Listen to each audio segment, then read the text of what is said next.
नमस्कार, सत श्री अकाल, आदाब। मेरा नाम मनदीप पूनिया है ਤੇ ਤੁਸੀਂ ਸੁਣ ਰਹੇ ਹੋ ਪੰਜਾਬੀ ਰੇਡੀਓ USA। ਮੈਂ ਇੱਕ ਵਾਰ ਫਿਰ ਹਾਜ਼ਰ ਹਾਂ ਨਵੇਂ ਬੁਲਟਨ ਦੇ ਨਾਲ ਤੇ ਸ਼ੁਰੂਆਤ ਕਰਦੇ ਹਾਂ ਅੱਜ ਦੀ ਮੁੱਖ ਖਬਰਾਂ ਤੋਂ।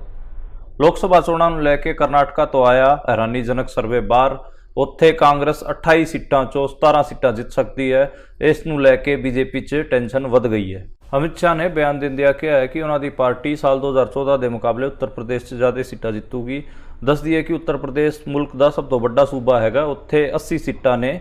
2014 ਚ ਬੀਜੇਪੀ ਨੇ ਉੱਥੇ 80 ਸੀਟਾਂ ਚੋਂ 71 ਸੀਟਾਂ ਜਿੱਤੀਆਂ ਸੀਗੀਆਂ ਤੇ ਇਸ ਵਾਰ ਉਹਨਾਂ ਦਾ ਟਾਰਗੇਟ 80 ਦੀ 80 ਸੀਟਾਂ ਜਿੱਤਣ ਦਾ ਹੈਗਾ। ਰਾਹੁਲ ਗਾਂਧੀ ਦੇ ਚਚੇਰੇ ਭਰਾ ਤੇ ਸੰਜੇ ਗਾਂਧੀ ਦੇ ਪੁੱਤ ਵਰੁਣ ਗਾਂਧੀ ਦੀ ਟਿਕਟ ਬੀਜੇਪੀ ਪੀਲੀਭੀਤ ਤੋਂ ਕੱਢ ਸਕਦੀ ਹੈ। ਦੱਸਦੀ ਹੈ ਕਿ ਵਰੁਣ ਗਾਂਧੀ ਬੀਜੇਪੀ ਦੇ ਆਗੂ ਹਨ ਅਤੇ ਪੀਲੀਭੀਤ ਤੋਂ ਉਹ ਬੀਜੇਪੀ ਦੇ ਸਾਂਸਦ ਹਨ। ਲੱਦਾਖ ਦੇ ਵਿੱਚ 15 ਦਿਨਾਂ ਤੋਂ ਭੁੱਖ ਹੜਤਾਲ ਤੇ ਬੈਠੇ ਸੋਨਮ ਵਾਂਗਚੁਕ ਨੇ ਬਿਆਨ ਦਿੰਦਿਆਂ ਕਿਹਾ ਹੈ ਕਿ ਲੱਦਾਖੀ ਲੋਕ 27 ਮਾਰਚ ਨੂੰ ਚੀਨ ਦੇ ਬਾਰਡਰ ਵੱਲ ਮਾਰਚ ਕਰਨਗੇ ਤਾਂ ਕਿ ਮੁਲਕ ਦੇ ਲੋਕਾਂ ਨੂੰ ਉਹ ਇਹ ਦਿਖਾ ਸਕਣ ਕਿ ਚੀਨ ਨੇ ਕਿੰਨਾ ਹਿੱਸਾ ਲੱਦਾਖ ਦਾ ਦਬ ਲਿਆ ਹੈ। ਝਾਰਖੰਡ ਦੀ ਇੱਕ ਅਦਾਲਤ ਨੇ ਰਾਹੁਲ ਗਾਂਧੀ ਨੂੰ ਅਮਿਤ ਸ਼ਾਹ ਦੀ ਮਾਨਹਾਨੀ ਦੇ ਮਾਮਲੇ 'ਚ ਰਾਹਤ ਦਿੱਤੀ ਹੈ। ਦੱਸਦੀ ਹੈ ਕਿ ਸਾਲ 2018 ਚ ਭਾਜਪਾ ਦੇ ਇੱਕ ਆਗੂ ਨੇ ਅਮਿਤ ਸ਼ਾਹ ਦੇ ਖਿਲਾਫ ਬਿਆਨਬਾਜ਼ੀ ਕਰਨ ਦੇ ਮਾਮਲੇ 'ਚ ਰਾਹੁਲ ਗਾਂਧੀ ਦੇ ਖਿਲਾਫ ਝਾਰਖੰਡ 'ਚ ਮਾਨਹਾਨੀ ਦਾ ਮੁਕੱਦਮਾ ਦਰਜ ਕਰਾਇਆ ਸੀਗਾ। ਬਿਹਾਰ ਦੇ ਦਬੰਗ ਆਗੂ ਪੱਪੂ ਯਾਦਵ ਨੇ ਆਪਣੀ ਪਾਰਟੀ ਜਨ ਅਧਿਕਾਰ ਪਾਰਟੀ ਦਾ ਅੱਜ ਕਾਂਗਰਸ 'ਚ ਵਿਲੈ ਕਰ ਲਿਆ ਹੈ। ਇਸ ਤੋਂ ਇਲਾਵਾ BSP ਦੇ ਨਿਸ਼ਕਾਸਿਤ ਸਾਂਸਦ ਦਾਨਿਸ਼ ਅਲੀ ਵੀ ਅੱਜ ਕਾਂਗਰਸ 'ਚ ਜੁਆਇਨ ਹੋ ਗਏ ਨੇ। ਸਿੱਧੂ ਮੂਸੇਵਾਲਾ ਦੇ ਪਿਤਾ ਜੀ ਬਲਕੌਰ ਸਿੰਘ ਨੇ ਅੱਜ ਇੱਕ ਵੀਡੀਓ ਜਾਰੀ ਕਰਕੇ ਕਿਹਾ ਹੈ ਕਿ ਸਰਕਾਰ ਉਹਨਾਂ ਤੋਂ IVF ਦੇ ਕਾਗਜ਼ ਮੰਗ ਕੇ ਪਰੇਸ਼ਾਨ ਕਰ ਰਹੀ ਹੈ। ਦੱਸਦੀ ਹੈ ਕਿ ਸਿੱਧੂ ਮੂਸੇਵਾਲਾ ਦੇ ਪਿਤਾ ਜੀ ਅਤੇ ਮਾਤਾ ਜੀ ਨੂੰ ਪੁੱਤਰ ਰਤਨ ਦੀ ਪ੍ਰਾਪਤੀ ਹੋਈ ਸੀ। ਉਸ ਤੋਂ ਬਾਅਦ ਹੀ ਲਗਾਤਾਰ ਉਹਨਾਂ ਦੀ ਏਜ ਨੂੰ ਲੈ ਕੇ ਸਰਕਾਰ ਰੌਲਾ ਪਾ ਰਹੀ ਹੈ। ਆਮ ਆਦਮੀ ਪਾਰਟੀ ਦੇ ਆਗੂ ਅਰਵਿੰਦ ਕੇਜਰੀਵਾਲ ਵੱਲੋਂ ਦਿੱਲੀ ਹਾਈ ਕੋਰਟ 'ਚ ਦਾਖਲ ਕੀਤੀ ਗਈ ਯਾਚੀਕਾ ਤੇ ਅੱਜ ਸੁਣਵਾਈ ਕਰਦਿਆਂ ਕੋਰਟ ਨੇ ED ਤੋਂ ਜਵਾਬ ਮੰਗਿਆ ਹੈ। ਦੱਸਦੀ ਹੈ ਕਿ ਅਰਵਿੰਦ ਕੇਜਰੀਵਾਲ ਨੇ ED ਵਾਲੇ ਮਾਮਲੇ 'ਚ ਹਾਈ ਕੋਰਟ 'ਚ ਇੱਕ ਯਾਚੀਕਾ ਦਾਖਲ ਕੀਤੀ ਸੀ। ਕੈਸ ਲੈ ਕੇ ਪਾਰਲੀਮੈਂਟ ਵਿੱਚ ਸਵਾਲ ਪੁੱਛਣ ਵਾਲੇ ਮਾਮਲੇ 'ਚ ਮਹੁਆ ਮੋਇਤਰਾ ਦੇ ਖਿਲਾਫ ਲੋਕਪਾਲ ਨੇ CBI 'ਚ ਕੇਸ ਦਰਜ ਕਰਨ ਲਈ ਕਿਹਾ ਹੈ। ਇਹ ਸੀਗੀਆਂ ਅੱਜ ਦੀਆਂ ਮੁੱਖ ਖਬਰਾਂ। ਹੁਣ ਕਰਦੇ ਹਾਂ ਆਪਾਂ ਇਹਨਾਂ ਖਬਰਾਂ ਦਾ ਪੋਸਟਮਾਰਟਮ ਤੇ ਸ਼ੁਰੂਆਤ ਕਰਦੇ ਹਾਂ ਆਪਾਂ ਕਰਨਾਟਕ ਵਾਲੀ ਖਬਰ ਤੋਂ।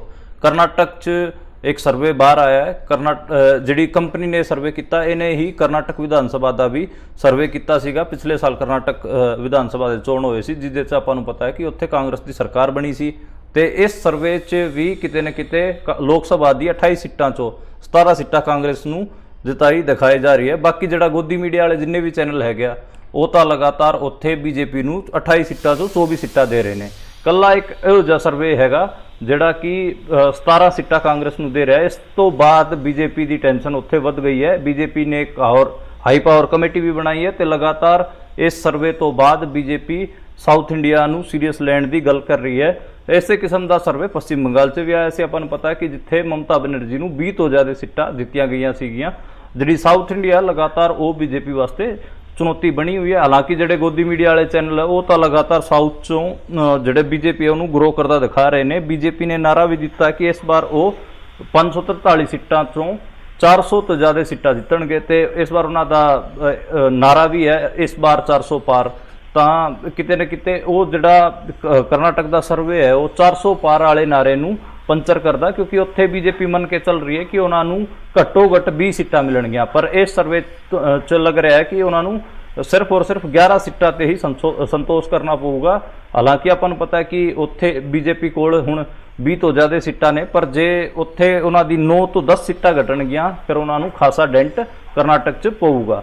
ਹੁਣ ਆਪਾਂ ਦੂਜੀ ਖਬਰ ਦਾ ਰੁਖ ਕਰਦੇ ਹਾਂ। ਉਹ ਹੈਗੇ ਅਮਿਤ ਸ਼ਾਹ ਦਾ ਬਿਆਨ। ਅਮਿਤ ਸ਼ਾਹ ਨੇ ਉੱਤਰ ਪ੍ਰਦੇਸ਼ ਬਾਰੇ ਕਿਹਾ ਹੈ ਕਿ ਸਾਲ 2014 ਚ ਉਹਨਾਂ ਦੀ ਉੱਥੇ 71 ਸੀਟਾਂ ਆਈਆਂ ਸੀ। ਇਸ ਵਾਰ 2024 ਚ ਉੱਥੇ ਉਹ ਕਲੀਨ ਸਵੀਪ ਕਰਨਗੇ। ਉਹਨਾਂ ਦੀ 80 ਚੋਂ 80 ਸੀਟਾਂ ਆਣਗੀਆਂ ਤੇ ਇਸ 2014 ਤੋਂ ਜ਼ਿਆਦਾ ਸੀਟਾਂ ਆਣਗੀਆਂ। ਦੱਸਦੀ ਹੈ ਕਿ ਸਾਲ 2014 ਚ ਜਦੋਂ ਨਰਿੰਦਰ ਮੋਦੀ ਪਹਿਲੀ ਵਾਰ ਪ੍ਰਧਾਨ ਮੰਤਰੀ ਦਾ ਚੋਣ ਲੜਦੇ ਨੇ ਤੇ ਚੋਣ ਜਿੱਤ ਕੇ ਆਉਂਦੇ ਨੇ ਤੇ ਉੱਥੇ ਉੱਤਰ ਪ੍ਰਦੇਸ਼ ਦਾ ਜਿਹੜਾ ਇੰਚਾਰਜ ਸੀਗਾ ਉਹ ਅਮਿਤ ਸ਼ਾਹ ਨੂੰ ਬਣਾਇਆ ਗਿਆ ਸੀਗਾ। ਅਮਿਤ ਸ਼ਾਹ ਗੁਜਰਾਤ ਦੀ ਜਿਹੜੀ ਜਦੋਂ ਮੁੱਖ ਮੰਤਰੀ ਹੁੰਦੇ ਸੀਗੇ ਨਰਿੰਦਰ ਮੋਦੀ, ਉਹਨਾਂ ਦੀ ਕੈਬਨਿਟ 'ਚ ਹੁੰਦੇ ਸੀਗੇ, ਗ੍ਰਹਿ ਮੰਤਰੀ ਵੀ ਉੱਥੇ ਰਹੇ। ਉਸ ਤੋਂ ਬਾਅਦ ਜਦੋਂ ਨਰਿੰਦਰ ਮੋਦੀ ਸੈਂਟਰ ਦੀ ਪੋਲਿਟਿਕਸ 'ਚ ਆਉਂਦੇ ਨੇ ਉਸੇ ਟਾਈਮ ਹੀ ਉਹ ਆਪਣੇ ਨਾਲ ਅਮਿਤ ਸ਼ਾਹ ਨੂੰ ਲੈ ਕੇ ਆਉਂਦੇ ਨੇ ਤੇ ਅਮਿਤ ਸ਼ਾਹ ਨੂੰ ਉਹ ਜਿਹੜਾ ਦੇਸ਼ ਦਾ ਸਭ ਤੋਂ ਵੱਡਾ ਸੂਬਾ ਹੈਗਾ ਉੱਤਰ ਪ੍ਰਦੇਸ਼ ਉਸ ਦਾ ਇੰਚਾਰਜ ਬਣਾਉਂਦੇ ਨੇ ਤੇ ਅਮਿਤ ਸ਼ਾਹ ਖੁਦ ਆਪਣੇ ਹੱਥੀਂ ਉੱਥੇ ਟਿਕਟਾਂ ਵੰਡਦੇ ਨੇ ਤੇ ਉਹਨਾਂ ਨੂੰ ਉੱਥੇ 2014 'ਚ 71 ਸੀਟਾਂ, ਸਿਰਫ 9 ਸੀਟਾਂ ਉਹਨਾਂ ਦੇ ਹੱਥੋਂ ਗਈਆਂ ਬਾਕੀ 71 ਸੀਟਾਂ ਉਹਨਾਂ ਨੇ ਜਿੱਤੀਆਂ ਸੀਗੀਆਂ। ਹਾਲਾਂਕਿ 2019 ਚ ਆਪਾਂ ਨੂੰ ਪਤਾ ਕਿ ਉੱਥੇ ਮਾਇਆਵਤੀ ਤੇ ਅਖਿਲੇਸ਼ ਯਾਦਵ ਦਾ ਗਠਬੰਧਨ ਹੋ ਗਿਆ ਸੀ,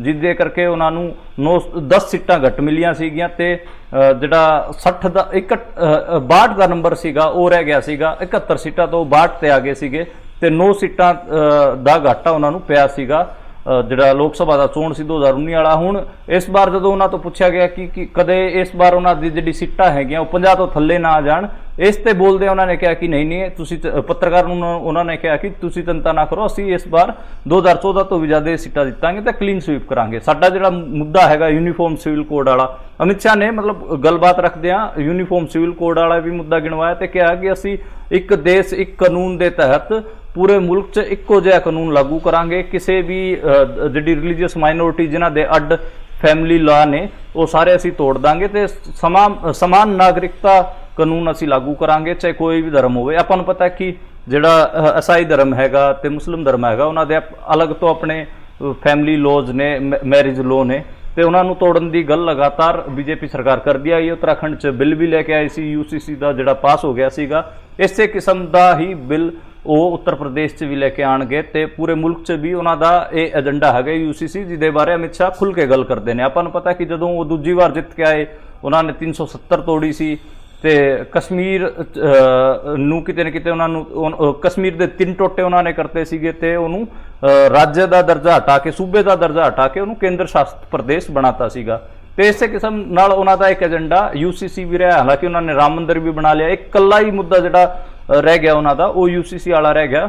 ਹਾਲਾਂਕਿ ਜਿਹੜੇ ਸਿੱਖ ਕੌਮ ਹੈਗੀ ਆ, ਮੁਸਲਮਾਨ ਕੌਮ ਹੈਗੀ ਆ, ਈਸਾਈ ਕੌਮ ਹੈਗੀ ਆ, ਉਹ ਆਪਣੇ ਵੱਖਰੇ ਕਾਨੂੰਨਾਂ ਦੀ ਗੱਲ ਕਰਦੇ ਆ। ਖਾਸ ਕਰ ਜਿਹੜੇ ਪਰਸਨਲ ਮੈਟਰ ਹੋ ਗਏ, ਫੈਮਿਲੀ ਮੈਟਰ ਹੋ ਗਏ, ਮੈਰਿਜ ਲੋ ਹੋ ਗਏ, ਲਗਾਤਾਰ ਡਿਮਾਂਡ ਰਹੀ ਹੈ ਕਿ ਕਿਤੇ ਨਾ ਕਿਤੇ ਸਿੱਖ ਧਰਮ ਦੀ ਵੀ ਡਿਮਾਂਡ ਰਹੀ ਕਿ ਉਹਨਾਂ ਨੂੰ ਹਿੰਦੂ ਮੈਰਿਜ ਐਕਟ ਤੋਂ ਅੱਡ ਕਰਕੇ ਦੇਖਿਆ ਜਾਵੇ ਤੇ ਹਿੰਦੂ ਧਰਮ ਤੋਂ ਅੱਡ ਕਰਕੇ ਦੇਖਿਆ ਜਾਵੇ।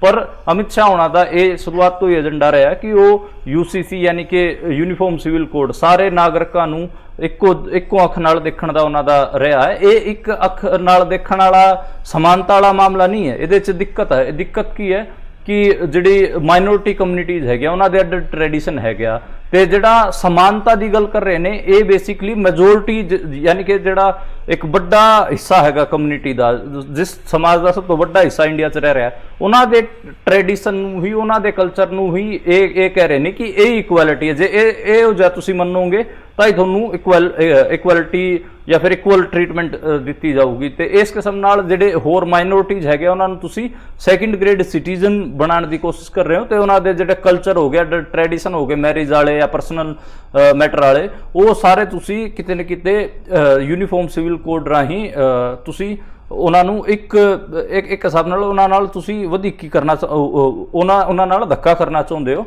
ਤੇ ਇਹ ਮਾਮਲਾ ਹੈਗਾ। ਹਾਲਾਂਕਿ ਦੇਖਣਾ ਪਊਗਾ ਕਿ ਜਿਹੜਾ ਤੀਜੀ ਵਾਰ ਜੇ ਉਹ ਜਿੱਤ ਕੇ ਆਣਗੇ ਤੇ ਉਹਨਾਂ ਦੇ ਪ੍ਰਾਇੋਰਟੀ ਕੀ ਰਹੂਗੀ। ਮੈਨੂੰ ਲੱਗਦਾ ਹੈ ਆਪ ਮੈਨੂੰ ਲੱਗਦਾ ਕਿ CA ਜਿਹੜਾ ਕਿ ਸਮਾਨ ਜਿਹੜਾ ਕਿ ਨਾਗਰਿਕਤਾ ਸੋਧ ਕਾਨੂੰਨ ਹੈ ਤੇ ਦੂਜਾ UCC ਯੂਨੀਫਾਰਮ ਸਿਵਲ ਕੋਡ, ਇਹ ਉਹਨਾਂ ਦੇ ਮੁੱਖ ਏਜੰਡੇ ਰਹਿਣਗੇ ਤੇ ਸ਼ਾਇਦ 2025 ਚ ਅਗਲਿਆਂ ਦੇ RSS ਦੇ 100 ਸਾਲ ਵੀ ਹੋ ਰਹੇ ਨੇ। 1925 ਚ RSS ਬਣੀ ਸੀ ਤੇ 2025 ਚ RSS ਦੇ 100 ਸਾਲ ਹੋ ਜਾਣਗੇ ਤਾਂ ਕੀ ਪਤਾ ਉਹ 2025 ਚ ਹਿੰਦੂ ਰਾਸ਼ਟਰ ਵੀ ਘੋਸ਼ਿਤ ਕਰ ਦੇਣ। ਤੇ ਇਹ ਮੈਨੂੰ ਲੱਗਦਾ ਕਿ UCC ਤੇ CA ਦੋ ਉਹਨਾਂ ਦੇ ਮੇਨ ਏਜੰਡੇ ਰਹਿਣਗੇ। ਹੁਣ ਆਪਾਂ ਤੀਜੀ ਖਬਰ ਦੀ ਗੱਲ ਕਰਦੇ ਹਾਂ, ਉਹ ਵਰੁਣ ਗਾਂਧੀ ਨਾਲ ਰਿਲੇਟਿਡ ਹੈਗੇ। ਆਪਾਂ ਨੂੰ ਪਤਾ ਕਿ ਵਰੁਣ ਗਾਂਧੀ ਜਿਹੜੇ ਕਿ ਸੰਜੇ ਗਾਂਧੀ ਦੇ ਪੁੱਤ ਹੈਗੇ ਆ ਤੇ ਰਾਹੁਲ ਗਾਂਧੀ ਦੇ ਚਚੇਰੇ ਭਾਈ ਹੋਏ। ਇੰਦਰਾ ਗਾਂਧੀ ਦੇ 2 ਪੁੱਤ ਸੀਗੇ, ਆਪਾਂ ਨੂੰ ਪਤਾ ਰਾਜੀਵ ਗਾਂਧੀ ਤੇ ਦੂਜੇ ਸੰਜੇ ਗਾਂਧੀ। ਸੰਜੇ ਗਾਂਧੀ 1980 ਚ ਮਾਰੇ ਗਏ, ਉਹਨਾਂ ਦੇ ਪੁੱਤ ਤੇ ਉਹਨਾਂ ਦੀ ਵਾਈਫ BJP ਚ ਸ਼ਾਮਿਲ ਹੋ ਗਈ ਸੀ।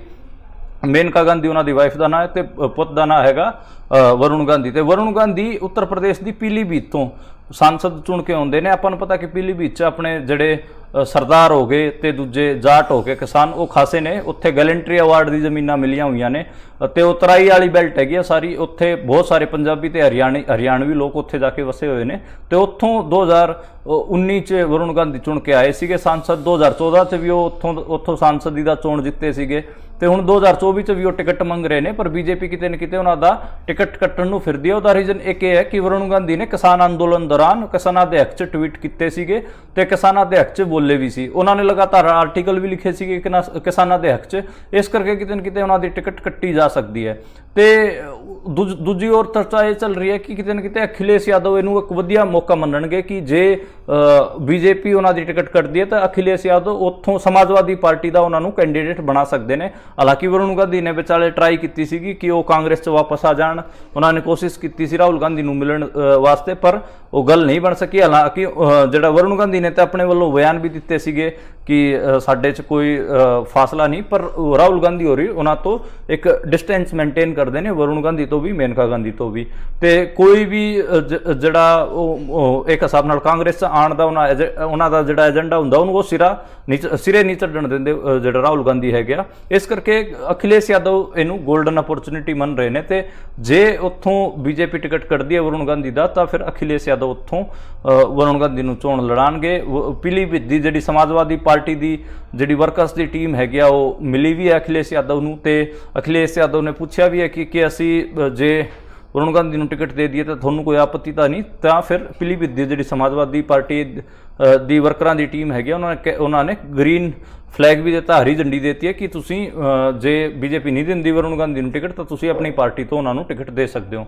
ਹੁਣ ਆਪਾਂ ਚੌਥੀ ਖਬਰ ਦੇ ਮੂਵ ਕਰਦੇ ਹਾਂ, ਉਹ ਹੈ ਲੱਦਾਖ ਤੋਂ। ਲੱਦਾਖ 'ਚ ਆਪਾਂ ਨੂੰ ਪਤਾ ਕਿ ਪਿਛਲੇ 15 ਦਿਨਾਂ ਤੋਂ ਉੱਥੋਂ ਦੇ ਵਾਸੀ ਤੇ ਉੱਥੋਂ ਦੇ ਸਮਾਜਿਕ ਕਾਰਜਕਰਤਾ ਸੋਨਮ ਵਾਂਗਚੁਕ ਲਗਾਤਾਰ ਭੁੱਖ ਹੜਤਾਲ ਤੇ ਬੈਠੇ ਨੇ। ਸੋਨਮ ਵਾਂਗਚੁਕ ਉਹ ਬੰਦੇ ਨੇ ਜਿਨ੍ਹਾਂ ਤੇ ਫਿਲਮ ਵੀ ਬਣੀ ਸੀ, 3 ਇਡੀਅਟ ਵਰਗੀ ਫਿਲਮ ਬਣੀ ਸੀ, ਆਮਿਰ ਖਾਨ ਨੇ ਉਹਨਾਂ ਦਾ ਰੋਲ ਨਿਭਾਇਆ ਸੀ ਤੇ ਉਹ ਭੁੱਖ ਹੜਤਾਲ ਤੇ ਪਿਛਲੇ 15 ਦਿਨਾਂ ਤੋਂ ਬੈਠੇ ਨੇ। ਇੱਕ ਤਾਂ ਉਹ ਆਪਣੇ ਸੰਪੂਰਨ ਰਾਜ ਦਾ ਦਰਜਾ ਮੰਗ ਰਹੇ ਨੇ ਆਪਣੇ ਸੂਬੇ ਵਾਸਤੇ, ਕਿਉਂਕਿ ਮੈਂ ਦੱਸਿਆ ਸੀਗਾ ਕਿ ਕਸ਼ਮੀਰ ਦੇ 3 ਟੋਟੇ ਕਰਤੇ ਸੀਗੇ ਤੇ ਲੱਦਾਖ ਨੂੰ ਵੀ ਕਿਤੇ ਨਾ ਕਿਤੇ ਯੂਨੀਅਨ ਟੈਰੀਟਰੀ ਬਣਾਤਾ ਸੀਗਾ ਤੇ ਉਹ ਕਹਿ ਰਹੇ ਨੇ ਕਿ ਸਾਨੂੰ ਯੂਨੀਅਨ ਟੈਰੀਟਰੀ ਦਾ ਦਰਜਾ ਹਟਾਓ, ਸਾਨੂੰ ਪੂਰਨ ਰਾਜ ਦਾ ਦਰਜਾ ਦਿਓ। ਤੇ ਦੂਜਾ ਉਹ ਇਹ ਵੀ ਕਹਿ ਰਹੇ ਨੇ ਕਿ ਉਹਨਾਂ ਦੀ ਲੱਦਾਖ ਦੀ ਜ਼ਮੀਨ ਹੈਗੀ ਆ ਉਹ ਚੀਨ ਵਾਲਿਆਂ ਨੇ ਦਬ ਲਈ ਹੈ ਤੇ ਲੱਦਾਖ ਦੇ ਕਰੀਬ 10,000 ਵਾਸੀ ਚੀਨ ਬਾਰਡਰ ਵੱਲ ਮਾਰਚ ਕਰਨਗੇ 27 ਮਾਰਚ ਨੂੰ, ਤਾਂ ਕਿ ਇੰਡੀਆ ਦੇ ਲੋਕਾਂ ਨੂੰ ਉਹ ਇਹ ਦਿਖਾ ਸਕਣ ਕਿ ਕਿੰਨੀ ਜ਼ਿਆਦਾ ਜ਼ਮੀਨ ਲੱਦਾਖ ਦੀ ਦਬ ਲਈ ਹੈ। ਤੇ ਉਹ 7 ਅਪ੍ਰੈਲ ਨੂੰ ਵੀ ਮਾਰਚ ਕਰਨਗੇ। ਉਹਨਾਂ ਨੇ ਇਹ ਘੋਸ਼ਣਾ ਹੁਣ ਆਪਣੇ ਸੋਸ਼ਲ ਮੀਡੀਆ ਅਕਾਊਂਟ ਤੇ ਕੀਤੀ ਹੈ, ਪਰ ਮੈਨੂੰ ਲੱਗਦਾ ਕਿ ਇਹ ਮਾਰਚ ਜਿਹੜੀ ਇੰਡੀਅਨ ਆਰਮੀ ਹੈਗੀ ਆ ਤੇ ਇੰਡੀਅਨ ਗਵਰਨਮੈਂਟ ਹੈਗੀ ਆ ਉਹ ਨਹੀਂ ਕਰਨ ਦਊਗੀ। ਸੋਨਮ ਵਾਂਗਚੁਕ ਨੇ ਚਰਵਾਹਿਆਂ ਦਾ ਜ਼ਿਕਰ ਕੀਤਾ ਕਿ ਜਿਹੜੇ ਸਾਡੇ ਚਰਵਾਹੇ ਹੈਗੇ ਆ ਲੱਦਾਖ ਵਾਲੇ, ਲੱਦਾਖ 'ਚ ਜਿਹੜੇ ਬਰਫੀਲਾ ਇਲਾਕਾ ਹੈਗਾ ਉੱਥੇ ਬਹੁਤ ਸਾਰੇ ਗੁੱਜਰ, ਬੋਕਰਵਾਲ, ਗੱਦੀ, ਇਸ ਕਿਸਮ ਦੇ 3-4 ਟਰਾਈਬਾਂ ਨੇ ਜਿਹੜੀਆਂ ਕਿ ਉੱਥੇ ਚਰਵਾਹਿਆਂ ਦਾ ਕੰਮ ਕਰਦੀਆਂ ਨੇ, ਭੇਡ ਬੱਕਰੀਆਂ ਰੱਖਦੀਆਂ ਨੇ। ਤੇ ਉਹਨਾਂ ਨੇ ਕਿਹਾ ਕਿ ਜਿਹੜੇ ਚਰਵਾਹੇ ਹੈਗੇ ਸਾਡੇ ਉਹ ਦੱਸਦੇ ਨੇ ਕਿ ਜਿਹੜਾ ਬਹੁਤ ਸਾਰੀ ਜ਼ਮੀਨ ਸੀਗੀ ਪਹਿਲੀ ਇੰਡੀਆ ਦੀ ਲੱਦਾਖ ਵਾਲੀ ਉਹ ਚੀਨ ਨੇ ਦਬ ਲਈ ਹੈ ਤੇ ਉਹ ਮੁਲਕ ਨੂੰ ਵੀ ਇਹ ਸਾਰੀ ਸੱਚਾਈ ਦਿਖਾਉਣਾ ਚਾਹੁੰਦੇ ਨੇ, ਇਸ ਕਰਕੇ ਉਹ ਉੱਥੋਂ ਤੱਕ ਮਾਰਚ ਕਰਨਗੇ। ਤੇ ਮਾਰਚ ਮੈਨੂੰ ਨਹੀਂ ਲੱਗਦਾ ਕਿ ਉਹਨਾਂ ਨੂੰ ਕਰਨ ਦਿੱਤਾ ਜਾਊਗਾ। ਹਾਲਾਂਕਿ ਇਹ ਵੀ ਗੱਲਾਂ ਚੱਲ ਰਹੀਆਂ ਨੇ ਕਿ ਉੱਥੋਂ ਸੋਨਮ ਵਾਂਗਚੁਕ ਜਿਹੜੇ ਹੈਗੇ ਆ ਉਹ ਲੋਕ ਸਭਾ ਦੇ ਚੋਣ ਵੀ ਲੜ ਸਕਦੇ ਨੇ, ਪਰ ਕਿਤੇ ਨਾ ਕਿਤੇ ਉਹਨਾਂ ਦੇ ਇਸ ਜਿਹੜਾ ਫਾਸਟ ਉਹਨਾਂ ਦਾ ਚੱਲ ਰਿਹਾ ਵਰਤ ਜਿਹੜਾ 15 ਦਿਨਾਂ ਤੋਂ ਭੁੱਖੇ ਬੈਠੇ ਨੇ ਉਹਦੀ ਆਪਾਂ ਨੂੰ ਕਿਤੇ ਨਾ ਕਿਤੇ ਕਹਿਣਾ ਚਾਹੀਦਾ ਕਿ ਉਹ ਬਹੁਤ ਵੱਡਾ ਕੰਮ ਕਰ ਰਹੇ ਨੇ ਔਰ ਆਪਣੇ ਸੂਬੇ ਵਾਸਤੇ ਆਪਣੇ ਸੂਬੇ ਦੇ ਵੱਧ ਅਧਿਕਾਰਾਂ ਵਾਸਤੇ ਉਹ ਵੱਡੀ ਫਾਈਟ ਲੜ ਰਹੇ ਨੇ।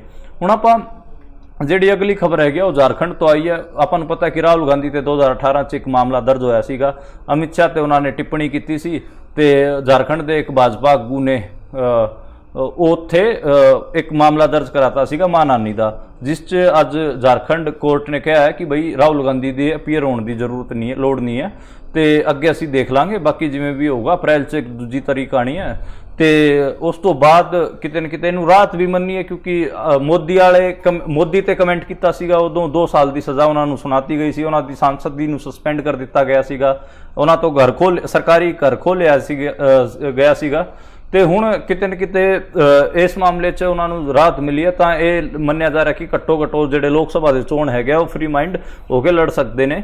ਰਾਹੁਲ ਗਾਂਧੀ ਤੇ ਇੱਕ ਖਤਰਾ ਲਗਾਤਾਰ ਮੰਡਰਾਂਦਾ ਰਹਿੰਦਾ, ਈਡੀ ਦਾ ਵੀ, ਸੀਬੀਆਈ ਦਾ ਤੇ ਦੂਜਾ ਜਿਹੜੇ ਹੋਰ ਉਹਨਾਂ ਤੇ ਮਾਨਹਾਨੀ ਦੇ ਮੁਕੱਦਮੇ ਦਰਜ ਕਰ ਰੱਖੇ ਨੇ, ਉਹਨਾਂ 'ਚ ਕਿਤੇ ਨਾ ਕਿਤੇ ਰਾਹੁਲ ਗਾਂਧੀ ਤੇ ਲਗਾਤਾਰ ਗ੍ਰਿਫਤਾਰੀ ਦੀ ਤਲਵਾਰ ਲਟਕਦੀ ਰਹਿੰਦੀ ਹੈ, ਪਰ ਇਸ ਮਾਮਲੇ 'ਚ ਉਹਨਾਂ ਨੂੰ ਰਾਹਤ ਮਿਲੀ ਹੈ।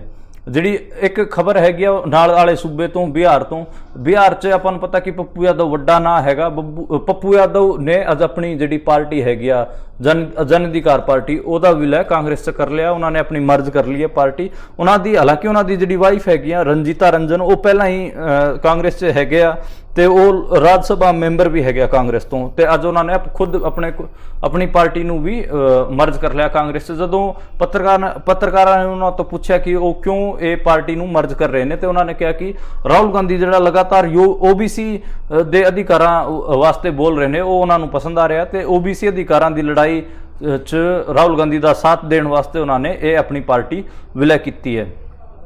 ਅਗਲੀ ਖਬਰ ਅੱਛਾ ਦਾਨਿਸ਼ ਅਲੀ ਦੀ ਵੀ ਖਬਰ ਦੱਸਦੀ ਹੈ।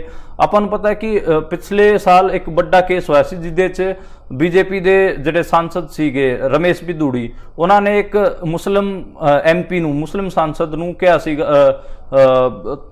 ਕਟੂਏ ਤੋਂ ਔਰ ਕਈ ਚੀਜ਼ਾਂ ਗਾਲੀ ਗਲੋਚ ਕੀਤਾ ਸੀਗਾ, ਤੇ ਉਹ ਸਾਂਸਦ ਦਾ ਨਾਮ ਸੀਗਾ ਦਾਨਿਸ਼ ਅਲੀ। ਉਹ ਦਾਨਿਸ਼ ਅਲੀ BSP ਦਾ ਸਾਂਸਦ ਸੀਗਾ, ਬਹੁਜਨ ਸਮਾਜ ਪਾਰਟੀ ਦਾ, ਮਾਇਆਵਤੀ ਹੋਣਾ ਦਾ, ਤੇ ਅੱਜ ਉਹਨੇ ਕਾਂਗਰਸ ਜੁਆਇਨ ਕਰ ਲਈ ਹੈ ਕਿਉਂਕਿ ਜਿਹੜੀ BSP ਪਾਰਟੀ ਹੈਗੀ ਆ, ਜਦੋਂ ਉਹਨਾਂ ਨੂੰ ਗਾਲੀ ਗਲੋਚ ਰਮੇਸ਼ ਬਿਧੂੜੀ ਨੇ ਕੀਤਾ, ਉਸ ਟਾਈਮ BSP ਨੇ ਉਹਨਾਂ ਦਾ ਸਾਥ ਨਹੀਂ ਦਿੱਤਾ ਸੀਗਾ, ਪਰ ਕਾਂਗਰਸ ਨੇ ਉਹਨਾਂ ਦਾ ਸਾਥ ਦਿੱਤਾ ਸੀਗਾ, ਤੇ ਇਸ ਕਰਕੇ ਉਹਨਾਂ ਨੇ ਦਾਨਿਸ਼ ਅਲੀ ਨੇ ਅੱਜ ਕਾਂਗਰਸ ਪਾਰਟੀ ਜੁਆਇਨ ਕਰ ਲਈ ਹੈ।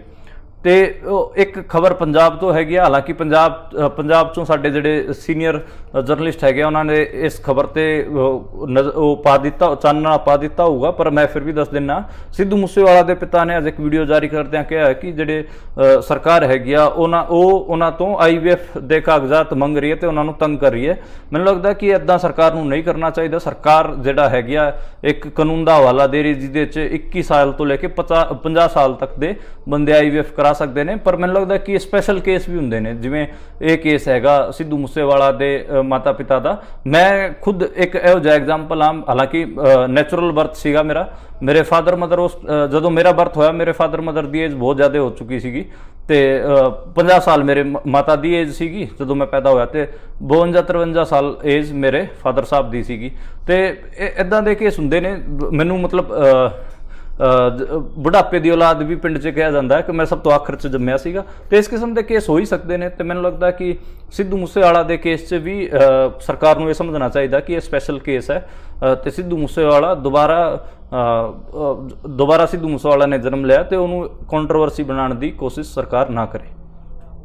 ਇੱਕ ਖਬਰ ਜਿਹੜੀ ਹੈਗੀ ਆ ਉਹ ਅਰਵਿੰਦ ਕੇਜਰੀਵਾਲ ਨਾਲ ਜੁੜੀ ਹੋਈ। ਅਰਵਿੰਦ ਕੇਜਰੀਵਾਲ ਪਿਛਲੇ ਲਗਾਤਾਰ 1 ਮਹੀਨੇ ਤੋਂ ਲਗਾਤਾਰ ED ਦੇ ਟਾਰਗੇਟ ਤੇ ਹੈਗੇ ਆ। ਉਹ ਹਾਈ ਕੋਰਟ ਗਏ ਸੀਗੇ ED ਦੇ ਖਿਲਾਫ ਕਿ ED ਸਾਨੂੰ ਤੰਗ ਕਰ ਰਹੀ ਹੈ, ਤੇ ਹਾਈ ਕੋਰਟ ਨੇ ਅੱਜ ਉਹਨਾਂ ਦੀ ਸੁਣਵਾਈ ਕੀਤੀ। ਤੇ ਹਾਈ ਕੋਰਟ ਨੇ ਪਹਿਲਾਂ ਤਾਂ ਅਰਵਿੰਦ ਕੇਜਰੀਵਾਲ ਨੂੰ ਵੀ ਕਿਹਾ ਕਿ ਤੁਹਾਨੂੰ ਕੀ ਦਿੱਕਤ ਹੈ, ਤੁਹਾਨੂੰ ਇੱਕ ਸੰਮਨ ਹੀ ਤਾਂ ਭੇਜਿਆ, ਤੁਸੀਂ ਜਾ ਕੇ ਜਾਂਚ 'ਚ ਸ਼ਾਮਿਲ ਹੋ, ਉਹ ਕਿਹੜਾ ਤੁਹਾਨੂੰ ਗ੍ਰਿਫਤਾਰ ਕਰਨ ਲੱਗੇ ਨੇ।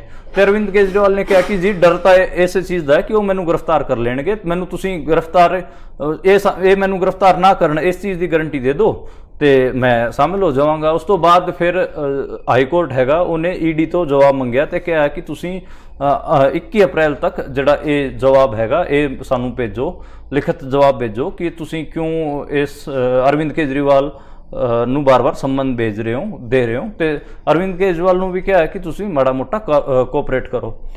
ਆਖਰੀ ਖਬਰ ਮਹੁਆ ਮੋਇਤਰਾ ਬਾਰੇ। ਮਹੁਆ ਮੋਇਤਰਾ ਤ੍ਰਿਣਮੂਲ ਕਾਂਗਰਸ ਦੀ ਸਾਂਸਦ ਹਨ ਤੇ ਆਪਾਂ ਨੂੰ ਪਤਾ ਹੈ ਕਿ ਉਹਨਾਂ ਤੇ ਇੱਕ ਆਰੋਪ ਲੱਗਿਆ ਸੀਗਾ ਕਿ ਉਹਨਾਂ ਨੇ ਪੈਸੇ ਲੈ ਕੇ ਸਵਾਲ ਪੁੱਛਿਆ ਲੋਕ ਸਭਾ 'ਚ, ਤੇ ਉਸ ਆਰੋਪ ਤੇ ਕਮੇਟੀ ਵੀ ਬਣਾਈ ਗਈ ਸੀ, VOTING ਵੀ ਹੋਈ, ਉਹਨਾਂ ਦੀ ਸਾਂਸਦ ਦੀ ਸਸਪੈਂਡ ਕਰ ਦਿੱਤੀ ਗਈ ਸੀ, ਉਹਨਾਂ ਨੂੰ ਸਸਪੈਂਡ ਕਰ ਦਿੱਤਾ ਗਿਆ ਸੀਗਾ।